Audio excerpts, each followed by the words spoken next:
Hello students, कैसे हैं आप लोग। आज बहुत दिनों के बाद आना हुआ है वीडियो के लिए। थोड़ा सा तबीयत सही नहीं थी, बिजी थे। तो आज जैसा भी आप सभी को पता है कि नीट का डेट भी अनाउंस हो चुका है। 12 सितंबर है, बहुत कम टाइम है। तो हम उसी के हिसाब से अपना क्रैश कोर्स जारी रखेंगे।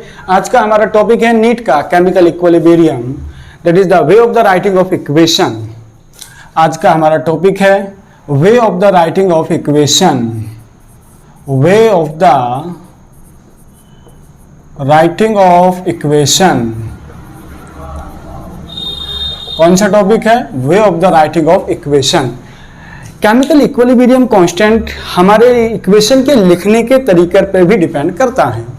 ठीक है, तो वो लिखने का तरीका हमारा अलग अलग हो सकता है। नंबर फर्स्ट, जैसे नंबर फर्स्ट में बोलूं कि कोई रिएक्शन है मेरी A plus B that is C plus D, इसके लिए इक्विलिब्रियम कांस्टेंट है K। दूसरा इक्वेशन है C plus D that is A plus B, इसके लिए इक्विलिब्रियम कांस्टेंट है K डैश। जो पूछेगा कि find the equilibrium constant for this reaction, तो मुझे लग रहा है कि दोनों रिएक्शन आपस में इनवर्स हैं। आप सभी को पता है ये इनवर्स है, दोनों आपस में एक दूसरे के क्या है? रिवर्स रिएक्शन है। तो जब ऐसी कंडीशन आती है रिवर्स रिएक्शन की, तो K dash is equal to 1/K। कहने का मतलब इक्विलिब्रियम कांस्टेंट भी क्या हो जाता है? इनवर्स। बोलो, पता समझ में आया? तो जब दोनों रिएक्शन आपस में एक दूसरे के रिवर्स होंगी तो इक्विलिब्रियम कांस्टेंट कैसा हो जाएगा? इनवर्स में। तो ये way of the writing of equation का केस नंबर 1। ये है way of the writing of equation का केस नंबर 1। ठीक है, इस इक्वेशन को हम इस तरीके से लिखते हैं। मान लेते हो मैं कोई इक्वेशन है तुम्हारे पास कि H2 है प्लस I2 है गिव्स 2HI। इसके लिए K की वैल्यू है 8। आंसर पूछा है 2HI gives H2 plus I2 के लिए क्या होगा?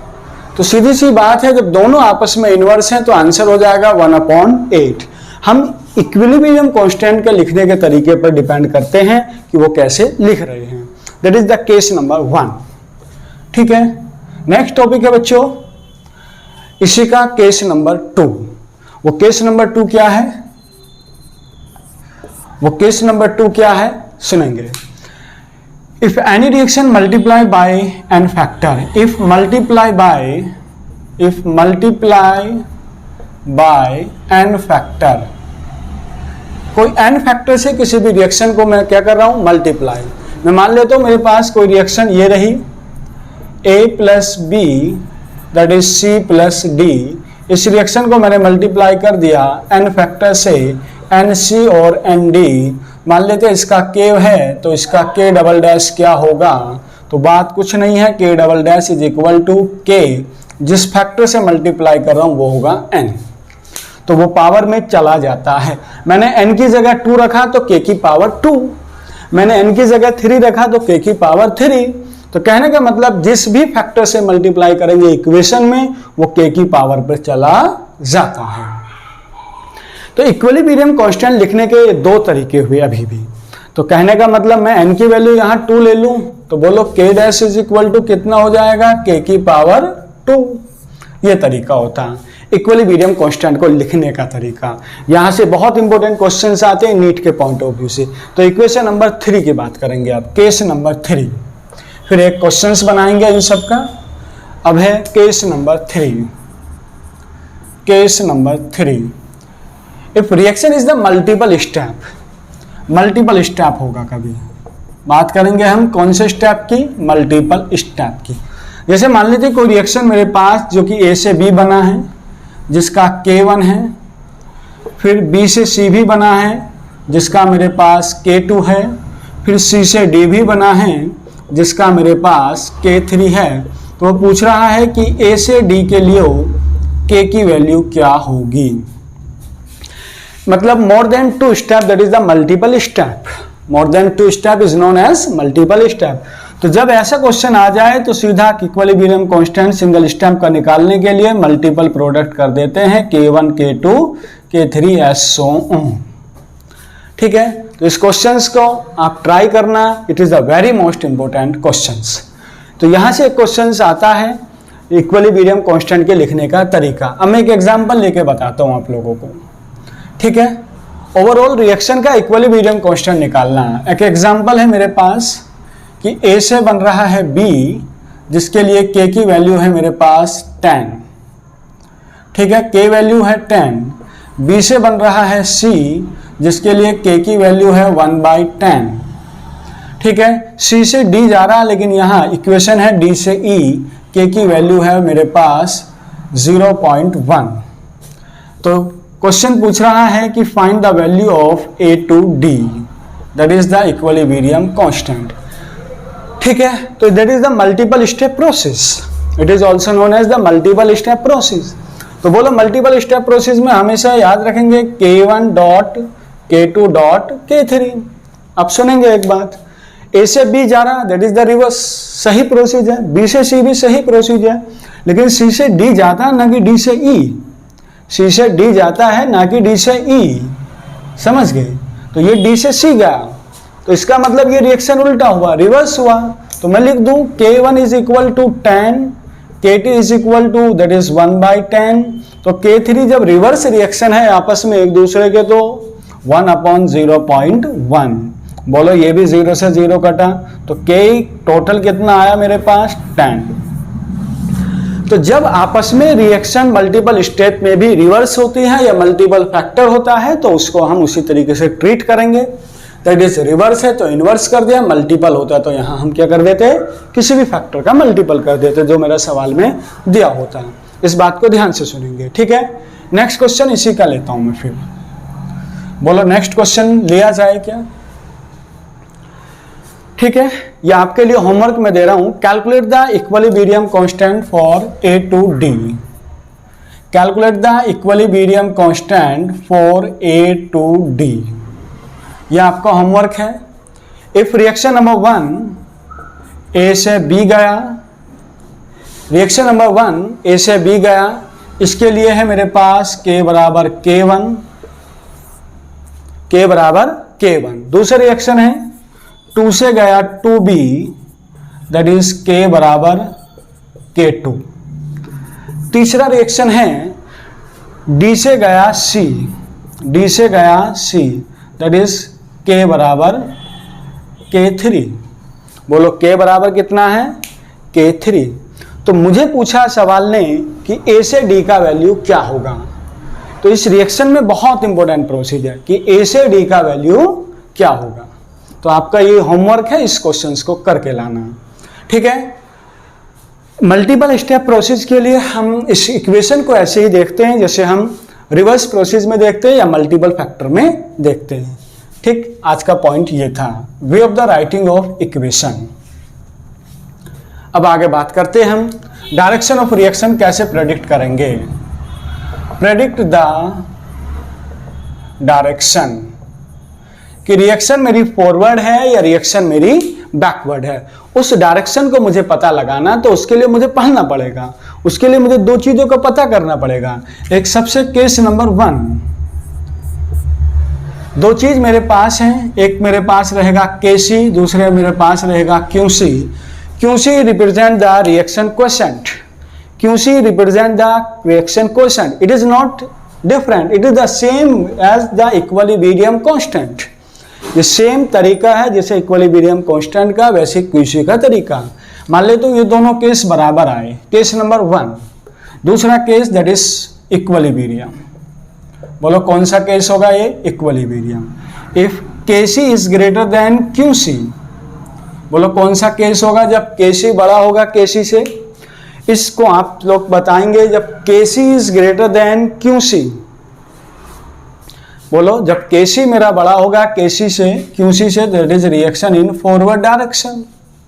बोलो फॉरवर्ड जाएगी नहीं जाएगी, ठीक है। तीसरा पॉइंट, इस बार KC is less than QC, मतलब QC कम है KC ज्यादा, तो इसका मतलब रिएक्शन कहाँ जाएगी, बैकवर्ड डायरेक्शन में। बोलो कहाँ जाएगी,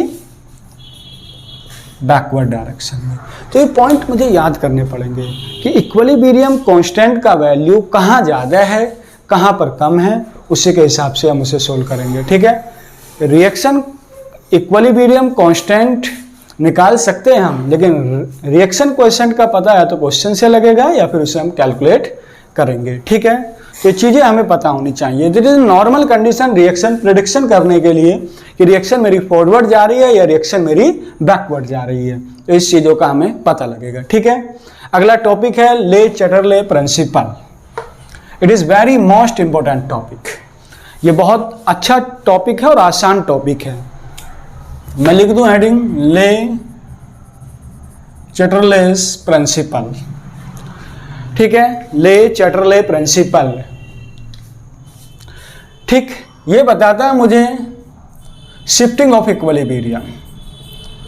शिफ्टिंग ऑफ इक्विलिब्रियम किसे बताता है? ये मुझे शिफ्टिंग ऑफ इक्विलिब्रियम को बताता है कि इक्विलिब्रियम कहाँ शिफ्ट होगा, फॉरवर्ड शिफ्ट होगा या बैकवर्ड शिफ्ट होगा क्या, या फिर इक्विलिब्रियम ही रहेगा। इक्विलिब्रियम ही रहेगा मतलब कि नो शिफ्टिंग। तो दो कंडीशन मुझे बताती है इक्विलिब्रियम। ले चैटरले प्रिंसिपल मुझे बताता है कि इक्विलिब्रियम मेरा कहाँ पे शिफ्ट होगा। इक्विलिब्रियम शिफ्ट तीन जगह हो सकता है, या तो वो शिफ्ट ही ना हो, दैट इज इक्विलिब्रियम कंडीशन, या फिर वो फॉरवर्ड डायरेक्शन अटेंड कर ले, या फिर वो बैकवर्ड डायरेक्शन अटेंड कर ले। तो इस चीज के लिए मैं एक चीज पढ़ाता हूं, दैट इज इंपॉर्टेंट टॉपिक, वो ये है, वो हम देखेंगे क्या है। इसके लिए नंबर 1 पॉइंट, टेम्परेचर का क्या इफेक्ट होगा। वैसे तो इनर्ट गैस का भी इफेक्ट होता, कंसंट्रेशन का भी इफेक्ट होता। नंबर हम देखते हैं effect of temperature. Effect of temperature, तो टेम्परेचर का इफेक्ट दो तरीके से मैं देखता हूं किसी भी रिएक्शन पर। एक वो दैट इज एंडोथर्मिक प्रोसेस होता है, और एक ऐसा प्रोसेस जो एक्सोथर्मिक होता है। तो दो मेरे पॉइंट ऑफ व्यू से मेरा है एंडोथर्मिक और एक्सोथर्मिक। एंडोथर्मिक टेम्परेचर की कंडीशन क्या होगी? एंडोथर्मिक का मतलब होगा जब एनर्जी या तो इस तरीके से लिखी रहे या फिर delta H is equal to positive लिखा रहे, ये होता है एंडोथर्मिक प्रोसेस। एक्सोथर्मिक या तो इस तरीके से एनर्जी लिखी रहे रिएक्शन के पास, या फिर इस तरीके से एनर्जी लिखी रहे, नेगेटिव या positive. That is exo, that is endothermic process. तो एंडोथर्मिक प्रोसेस में जब जब टेम्परेचर बढ़ता है तो इक्विलिब्रियम फॉरवर्ड डायरेक्शन में जाएगा। तो इसके लिए टेम्परेचर कैसा चाहिए? एंडोथर्मिक जहां प्रोसेस है तो हाई प्रोसेस होगा। कैसा प्रोसेस होगा? हाई प्रोसेस होगा। ये सब हम फॉरवर्ड डायरेक्शन की बात पूछते हैं, that is more product formation. और इसके लिए लो टेम्परेचर, बोलो कौन सी कंडीशन होगी? Low temperature. तो ये मेरा टेम्परेचर का इफेक्ट आपके सामने है, जो बहुत सिंपल तरीके से मैंने बताया। एंडोथर्मिक प्रोसेस या exothermic process, high temperature, low temperature, ये था effect of temperature. Next topic है इफेक्ट ऑफ प्रेशर। इसी में हम पढ़ते हैं इफेक्ट ऑफ प्रेशर। ले चैटरले में हम पढ़ते हैं effect of pressure. Effect of pressure, effect of pressure की भी तीन कंडीशन है। इफेक्ट ऑफ प्रेशर की भी तीन कंडीशन है। नंबर 1, जब डेल्टा Ng लेस देन 0, मतलब number of mole decrease, number of mole decrease. कहने का मतलब है कि इधर है 2A प्लस B, इधर बना 2C केवल। इधर 3 मोल, इधर 2 मोल, गैसियस मोल की बात करते हैं हम इस चैप्टर में। तो नंबर ऑफ मोल जब डिक्रीज हो रहे हैं, इधर 4 थे इधर 3 है, माइनस में आ रही है, तो हम देखेंगे required the high pressure, then high pressure. बोलो कौन सा प्रेशर चाहिए? जब मुझे हाई प्रेशर। जब नंबर ऑफ मोल डिक्रीज होते हैं तो कौन सा प्रेशर चाहिए? High pressure. If number of mole increase, number of mole increase, that is low pressure. बोलो कौन सा प्रेशर चाहिए? Low pressure. तो दो कंडीशन यहां बनती है, या तो मोल कम होगा या फिर मोल मेरा ज्यादा होगा। मोल कम है, डिक्रीज हो रहे हैं तो हाई प्रेशर की रिक्वायरमेंट होगी। मेरा मोल ज्यादा इंक्रीज हो रहे हैं, that is the low pressure requirement होगा। तो ये कंडीशन मुझे पता होनी चाहिए। और ये क्वेश्चन ये भी आ सकता है कि मोल जीरो डिक्रीज हो रहे हैं, ना तो इंक्रीज हो रहे हैं ना डिक्रीज हो रहे हैं, दैट इज इक्विलिब्रियम। बोलो कौन सा प्रोसेस होगा वहां पर? इक्विलिब्रियम, मतलब नो शिफ्टिंग। क्वेश्चन ऐसे आता है कि कोई इक्वेशन है मेरे पास N2 + 3H2 gives 2 ammonia. Equation ये है कि N2 + 3H2 gives 2 ammonia, that is +30 kilojoule. Question बोलेगा what is the possibility the most favourable condition for production of ammonia, कि क्या पॉसिबिलिटी है कि अमोनिया का प्रोडक्शन मैक्सिमम से मैक्सिमम हो। तो उसके लिए सबसे पहले एनर्जी दी गई है मुझे, that is the exothermic process, that is the exothermic process. तो एक्सोथर्मिक है तो इसका मतलब लो टेम्परेचर। नंबर ऑफ मोल इधर कितने हैं? 3:1, दैट इज 4। ये गैसियस मोल है, ये भी गैसियस मोल है, ये भी गैसियस मोल है मेरे पास। तो इधर 2 मोल, इधर 4 मोल, तो नंबर ऑफ मोल डिक्रीज हो रहे हैं। जब नंबर ऑफ मोल डिक्रीज हो रहे हैं तो इसका मतलब हाई प्रेशर। तो इसका मतलब मैं कहूं कि हाई प्रोडक्शन ऑफ अमोनिया के लिए फेवरेबल कंडीशन है लो टेम्परेचर और हाई प्रेशर। तो इस तरीके का क्वेश्चन अक्सर पूछा जाता है कि लो टेम्परेचर है और हाई प्रेशर होता है।